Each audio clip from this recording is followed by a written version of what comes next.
खबर यूपी में सिपाही भर्ती एग्जाम से जुड़ी हुई। तो यूपी में सिपाही भर्ती एग्जाम का आज दूसरा दिन है। एग्जाम को लेकर सिक्योरिटी निजाम सख्त किए गए हैं। सीसीटीवी के जरिए से सभी सेंटर्स की निगरानी की जा रही है। 3 लेयर की सिक्योरिटी का इंतजाम किया जा रहा है। 2 शिफ्ट में सिपाही भर्ती एग्जाम मुनक्किद किए जा रहे हैं और कल पुरअमन तरीके से पहला दिन एग्जाम का रहा, आज दूसरा दिन है। और वहीं कल भी एग्जाम होना है। 25 और 30-31 यानी 5 दिन 2 शिफ्टों में 48 लाख से ज़्यादा उम्मीदवार इस एग्ज़ाम को देंगे। और ऐसे में पिछली दफ़ा पेपर लीक के चलते एग्ज़ाम रद्द किया गया था।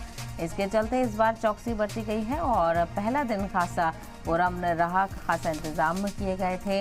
अलग अलग जगहों पर सिक्योरिटी तैनात थी। आधार कार्ड वेरिफिकेशन से लेकर पूरे जांच पड़ताल के बाद ही उम्मीदवारों को सेंटर में दाखिल होने की इजाज़त दी गई थी।